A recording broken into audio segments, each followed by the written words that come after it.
नमस्कार मित्रांनो, इंद्रायणी मालिकेच्या आजच्या भागात आपण बघणार आहोत. नारायणी शकुंतला काकूला म्हणत असते, काकी आज रव्याची खीर करशील का गं? त्यावर शकुंतला हसून म्हणते, नाही ती करते मी, पण आज का विनाकारण खीर? त्यावर नारायणी म्हणते, अगं इंदूने किती सुंदर कीर्तन केलं ना. अगं कोणी केलं माहीत नाही, पण तिचा व्हिडिओ सगळीकडे व्हायरल होतोय. त्यावर शकुंतला म्हणते, काय सांगतेस? त्यावर नारायणी म्हणते, हो अगं आता किराणा आणायला नव्हते गेले का वाणी काकांकडे? अगं ते पण तोच व्हिडिओ बघत होते आणि इंदूचं भरभरून कौतुक करत होते माहिती आहे. त्यावर शकुंतला म्हणते, नाही आपली इंदू आहेच कौतुक करण्यासारखी. त्यावर शकुंतला म्हणू लागते, नारायणी अगं हे असायला हवे होते ना, त्यांना खूप कौतुक वाटलं असतं बघ इंदूचं. तेवढ्यात व्यंकू महाराज तिथे येतात आणि शकुंतला म्हणून आवाज देतात. त्यावर शकुंतला म्हणते, अहो तुम्ही असे अचानक? अहो तुमच्याचबद्दल बोलत होतो. त्यावर व्यंकू महाराज म्हणू लागतात, काय करणार, यावंच लागलं मला. त्यावर शकुंतला विचारते, यावंच लागलं म्हणजे? व्यंकू महाराज त्यांच्या खिशातून मोबाईल काढतात आणि इंद्रायणीचा व्हिडिओ शकुंतलाला दाखवतात. त्यावर व्यंकू महाराज म्हणतात, कीर्ती? अगं याला कीर्ती म्हणतेस तू? मी जाताना काय म्हणून गेलो होतो शकुंतला? येत्या एकादशीला साळगावकर महाराजांचं कीर्तन होईल म्हणून सांगितलं होतं ना. अगदी दौलत आप्पांना सुद्धा फोन करून मी हे सांगितलं होतं. पण तरीही एकच गावात 2 कीर्तनं कशी झाली? आणि साळगावकर महाराजांच्या कीर्तनाला हाताच्या बोटावर मोजता येतील एवढीच माणसं का होती? हा त्यांचा अपमान नाही आहे? त्यावर शकुंतला म्हणू लागते, अहो आम्ही मुद्दाम नाही केलं. त्यावर व्यंकू महाराज म्हणतात, काय मुद्दाम नाही केलं? काय सांगतेस तू? अगं ही काय शेवटची एकादशी होती का? जणू काही यापुढं इंदूचं कीर्तनच ठेवता नसतं आलं. पुढे ते म्हणू लागतात, अगं शकुंतला आजपर्यंत कुठल्याही कीर्तनकाराचं दिग्रजकरांकडून कधीही अपमान झालेला नाही आहे. मग आज ही परंपरा कशी काय मोडली?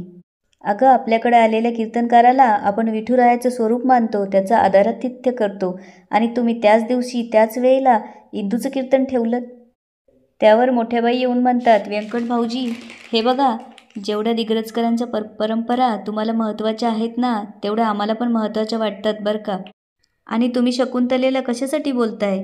या बिचारीची यामध्ये काहीच चूक नाही आहे. पुढे त्या म्हणतात, जी काही चूक झाली ती माझ्या माती. आजपर्यंत दिग्रजकरांकडून कधीच अशी चूक झाली नाही आणि ती चूक होऊ नये यासाठी शकुंतला तडजोड करायला लागली होती. पण माझीच चूक आहे यात, शकुंतलाचा काही दोष नाही. असं म्हणून मोठ्याबाई चक्कर आल्याचं नाटक करतात आणि खाली पडतात. त्यावर शकुंतला आणि नारायणी घाबरते. नारायणी काय झालं आई म्हणू लागते. तेवढ्यात शकुंतला म्हणते, नारायणी जा आणि पाणी घेऊन ये. शकुंतला मोठ्याबाई उठा, मोठ्याबाई उठा असं म्हणू लागते. इकडे इंद्रायणी आणि अधोक्षजला शाळेत यायला उशीर होतो. इंद्रायणी अधोक्षजला म्हणू लागते, तुझ्या त्या चहा आणि क्रीम रोलमुळे उशीर झालाय. आता क्रीम रोल खाल्लाय ना, आता मास्तरांच्या छडा पण खा. थंडीच्या आता किती लागतील. तेवढ्यात महाले मास्तर तिथे येऊन हातजोडी लागतात. वा वा वा, इंद्रायणी वाडीकर बालकीर्तनकार आणि अधोक्षज महाराज.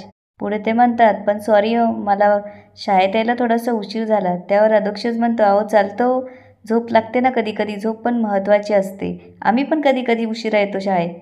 त्यावर महाले मास्तर चिडतात आणि म्हणतात, एक देऊ का, आपली शाळा किती वाजता असते आणि तुम्ही आलात किती वाजता? त्यावर इंद्रायणी म्हणू लागते, मास्तर चुकलंच आमचं, आम्हाला माफ करा. त्यावर महाले मास्तर म्हणू लागतात, खरंय खरंय, मग आता तुम्ही कोंबडा बना. त्यावर अधोक्षज म्हणतो, मास्तर मी कोंबडा बनतो, पण इंदूला जाऊ द्या आत. त्यावर महाले मास्तर विचारू लागतात, का ती उशिरा नाही आली, तिला शिक्षा करायला नको? त्यावर अधोक्षज म्हणतो, ती आता. त्यावर महाले मास्तर म्हणतात, ती आता म्हणजे काय, तिला शिंग फुटलेत का? हे पहा, शाळेचे नियम सगळ्यांसाठी सारखेच. चला कोंबडा बना, आला मोठा इंदूचा कैवारी. असं म्हणून महाले मास्तर तिथून निघून जातात. त्यावर इंद्रायणी अधोक्षजला म्हणू लागते, तुझ्यामुळंच झालं हे सगळं. त्यावर अधोक्षज तिला सॉरी म्हणतो. इकडे व्यंकू महाराज शकुंतलाला विचारत असतात, शकुंतला तुझी आणि साळगावकर महाराजांची भेट झाली होती ना? त्यावर शकुंतला काहीच बोलत नसते. पुढे ते विचारतात, अगं तूच म्हटली होती ना त्यांना की तुम्ही इंद्रायणीला घेऊन त्या कुठल्या विविध गुणदर्शनाच्या स्पर्धेसाठी जातायत? शकुंतला मात्र रडत असते. त्यावर व्यंकू महाराज म्हणतात, अगं काय विचारतोय मी तुला, का खोटं बोललीस तू त्यांच्याशी? त्यावर शकुंतला विचार करू लागते, मी जर मोठ्या बाईंचं नाव घेतलं तर हे आधीच चिडलेले आहेत आणि वाद पण कोपाला जाईल.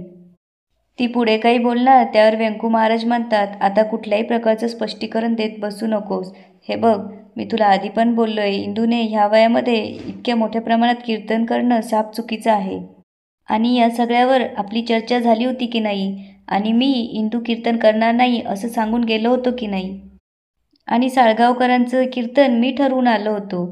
त्यावर शकुंतला म्हणू लागते, अहो ते सगळं चुकून झालं, कारण मोठ्या बाई ते कीर्तन ठरवून आल्या होत्या आणि ते कीर्तन पुढच्या महिन्यातलं ठरवलं असं त्यांचा गैरसमज झाला. त्यावर व्यंकू महाराज म्हणतात, काहीही गैरसमज झालेला नाहीये. या सगळ्यांमधून ना एकच गोष्ट सिद्ध होते की या घरामध्ये मला शून्य किंमत आहे, शून्य. व्यंकू महाराज आणि शकुंतलामधलं बोलणं मोठ्या बाई चोरून दाराच्या मागून ऐकत असतात. इकडे गोपाळ जेव्हा शाळेत येतो तेव्हा तो इंद्रायणी आणि अधोक्षजला कोंबडा झालेला बघतो आणि विचारू लागतो, ए आद्या, आज पण कोंबडा झालाय का? पुढे तो म्हणतो, पण आद्या, तू उशीर होऊन कोंबडा झाला यात मला काही नवल वाटत नाही बरं का, पण जंगली बेडूक कोंबडा झालाय ना, हे लई नवीन आहे माझ्यासाठी. पुढे गोपाळ विचारू लागतो, आद्या, पण हिला शिक्षा कशी झाली? त्यावर अधोक्षज म्हणतो, अरे ते माझ्यामुळे हिला बी उशीर झाला ना म्हणून. त्यावर गोपाळ म्हणतो, मग काय झालं? अरे ती काही साधी विद्यार्थिनी का? ती बाळ कीर्तनकार इंद्रायणी सोपान वाडीकर आहे. तिला आपल्या शाळेत शिक्षा होऊच कशी काय शकते? अरे एवढ्या क्षुल्लक कारणासाठी तिला शिक्षा होते हे मला पटतच नाही. त्यावर इंद्रायणी रागावून उठते आणि म्हणते, गोपाळ, हे अति होतंय. त्यावर गोपाळ म्हणू लागतो, बरोबर आहे तुझं, अति होतंय हे. अरे अधोक्षज, बेडकाला कोणी कोंबडं बनवतं का? गोपाळ पुढे म्हणू लागतो, पण मॅडमांना शिक्षा देऊन लई मोठी चूक केली, कोणी दिली हिला शिक्षा? त्यावर अधोक्षज म्हणतो, महाले मास्तरांनी. त्यावर गोपाळ म्हणतो, बाप रे, आता महाले मास्तरांनी चूक केली का बरोबर हे आता हेडमास्तरच सांगतील. इकडे व्यंकू महाराज शकुंतला म्हणतात की मला जावं लागेल आता. खरं तर सगळी कामं अर्धवट सोडून आलो आहे मी. खरं तर वहिनींशी बोलायला आलो होतो, पण वहिनीच भुवळ येऊन पडल्या. आता काय करणार? जाताना त्यांच्याशी बोलून घेतो. त्यावर शकुंतला म्हणते, अहो आत्ता नका, त्या आता बोलायच्या मनस्थितीत नाही आहे. त्यावर व्यंकू महाराज म्हणतात, ठीक आहे, आणि ते तिथून निघून जातात. इकडे विंजे सरकार मोठ्या बाईंना म्हणू लागतात, ऐकून कसं घेतलं तुम्ही? अहो ते तुमचे व्यंकट भाऊजी असतील मोठे महाराज, पण तुम्ही पण मोठ्या बाई आहात, तुम्ही ऐकूनच कसं घेतलं त्यांचं?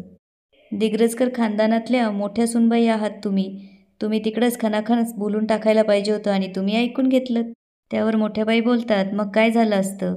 त्यावर विंजे सरकार म्हणतात, काय झालं असतं म्हणजे हिशोब तिथंच बरोबर झाला असता ना. त्यावर मोठ्या बाई विचारू लागतात, कसला हिशोब? त्यावर विंजे सरकार म्हणतात, कुठला म्हणजे? हाच हिशोब, ते नेहमी तुमच्या कामात आडवे येत असतात ना. त्यावर मोठ्याबाई हसू लागतात आणि म्हणतात, जावई बापू, अहो अशा फुकटपाकट गप्पा करत राहिलं ना की सगळी हवा निघून जाते, दुसऱ्याला सुई टोचायची पण गरज नसते.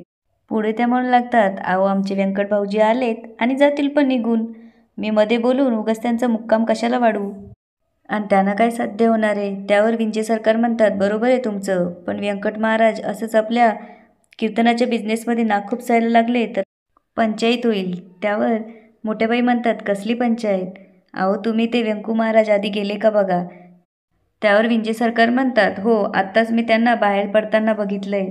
त्यावर मोठ्याबाई म्हणतात, मग जाऊ द्या त्यांना त्यांच्या कामाला, तुम्ही आपल्या लाखांच्या सुपारीचं बघा.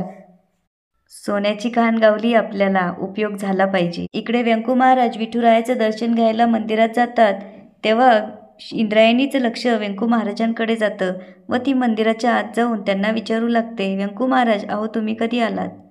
त्यावर व्यंकू महाराज विचारतात, झाली का तुमची कीर्तन सेवा?